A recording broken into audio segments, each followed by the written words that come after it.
Okay, according to Dan Campbell, he got in front of the media today and he was asked several questions about DJ Chark, Amon Ra, Jamison Williams, DeAndre Swift. And I didn't like what I heard. I did not like what I heard. According to Dan Campbell, all right, DJ Chark is not going to play. He is not going to play on Sunday. Now, I was under the impression that DJ Chark would be back. I thought he was going to be back, but DJ Chark is not going to be back on Sunday. What's up, Nick? Nick says, I got a feeling J-Mo won't play this year. Now, if I see your comments, okay, and it's not about the segment, I probably won't read them. But keep them coming, Dave. I'm trying to work them into these segments so when I put these videos up, then they kind of, can flow. So don't be offended or anything like that. So he got in front of the media today, and he was asked about DJ Chark. All right? Now, DJ Chark missed the final 13 games of the 2021 season, and we signed this man to a 1-year, $10 million deal. It's heavy in incentives. Now, shout out to DJ Chark. He just became a new father, and that's always wonderful. But he's no better. A little bit better is what Dan Campbell said as far as DJ Chark. Quote, certainly we don't want anything to rear its head again, Campbell said. But I think it's like anything else. It's something that's bothering him, and we just got to get him where he feels right and get it back to where it needs to be. DJ Chark has 7 catches for 98 yards. He has not played against Seattle, and he has not played against the New England Patriots. And before that, he was a non-factor. Now, Amon-Ra St. Brown is going to have, he said his ankle is still a little bit sore, and that he is going to play, but he's just going to power through it. All right? And like I said, fellas, and people watching this on playback, I don't know how I feel about that. We signed this man to $10 million. And now I can bring in, what's up, Darren? What's going on? And this kind of goes with Swift as well.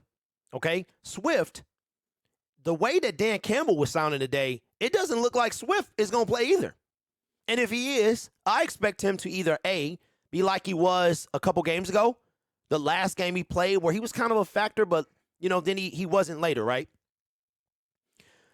I feel like that DeAndre Swift is a liability. He's becoming a liability. And now, Dave, I can bring this in. Dave says, hey, Grid, I was seeing the trade rumors involving Cam Akers and wanted to know how you feel if you traded for Swift. Swift for Cam. I think that's a bad idea. Dave. I saw yesterday, since we're talking about DeAndre Swift. DeAndre Swift he's turning into a carry-on 2.0. He's turning into a carry-on 2.0. I think, from what I understand, Dan Campbell said today in his press conference, because I did watch it, that he is a little further than Chark. But Chark is not playing. Amon is playing. And Swift looks like he might play, but he's going to be a liability. Dave says, I don't see Chark coming back next year.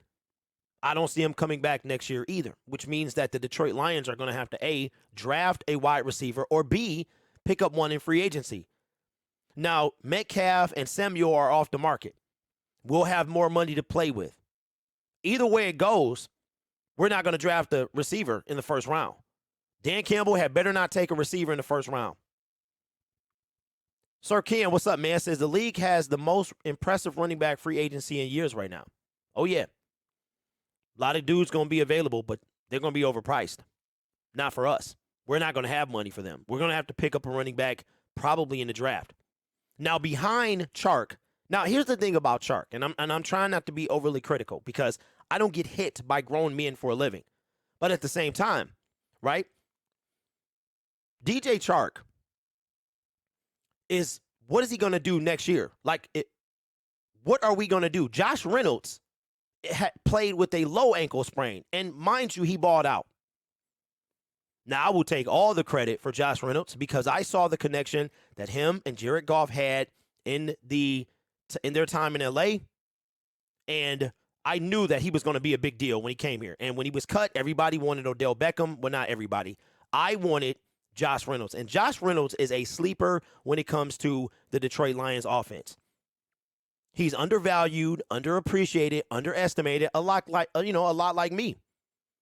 But that's okay because he's getting attention now, and he's outperforming DJ Chark.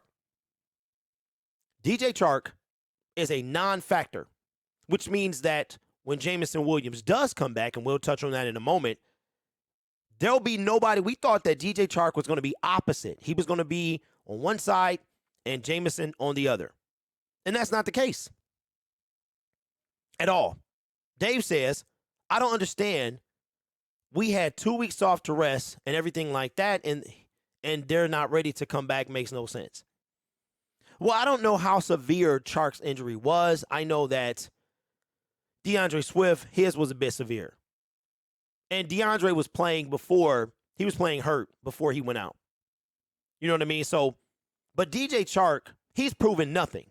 $10 million. But here's the thing. What does that say about Dan Campbell and Brad Holmes? Now, Jameson Williams, okay, it's like, and all this is a reflection on Brad Holmes to me before it's a reflection on Dan Campbell. Jameson Williams is like he's a new toy. He's like that white suit that nobody wants to wear because once they wear it, it's going to get dirty.